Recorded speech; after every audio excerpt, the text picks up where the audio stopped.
One or two of our managers have said that they've welcomed the international break, time to recuperate, reassess.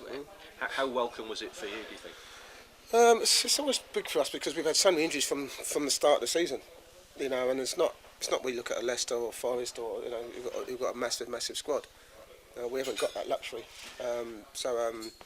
When you think about it, to have Jack Robbo, Cathcart, Fergie out, Ozzy Bash for 4 or 5 games, that's a lot for us to have those they're starters in my team. So to have them out for 4 or 5 games and still have the personnel to go in there and pick up points and keep it going. There's a credit to the ones who've come in, but when the international break does come, it can only give people like Barry Ferguson and people like that time to then get themselves fit. And as you see before, Barry's running now, Ozzy's back in training, Bash is back in training, Cathis is jogging, and Robbo's back.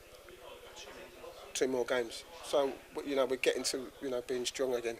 That only bodes well for the Christmas games coming up. And relief on Matt Gilks. It must have been a worry when you heard about his shoulder, was it? Yeah, it was strange really because I think he did it Thursday, Friday, and I think he was hoping he was going to settle down because he said to me he was going to play for Scotland on the Tuesday, which he was disappointed in. But it didn't settle down. It's just an impingement on the shoulder, but he's okay. He's fine. To be fair, we had to put Tony Warner in, which I didn't really want to do, in all honesty. I'm only joking, Tony. I'm only joking. So moving on to the game, not an easy place to get a result. It's St Andrews at Birmingham have made an inconsistent start to the campaign, but on their day they could be a good sign. Well, I think I proved that last week 2 weeks ago against Huddersfield away. We know how tough it was when we played at Huddersfield. So to go there and pick up 3 points is a massive result. And sometimes it's funny in this league because you get teams who get off to a fly like we have, and then you get teams who don't really do that well, but can still pick up results, inconsistent, but then they kind of find their feet, and I think Birmingham's starting to do that. They've got some very good players.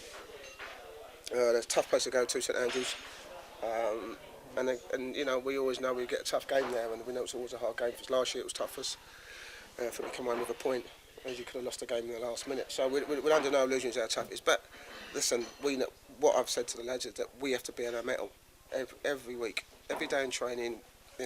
Every week we have to be on our mettle, because if we're not, we'll lose games. And that's what happened on Saturday. We wasn't on our mettle. Maybe we were a little bit complacent. Maybe we got a little bit far ahead of ourselves.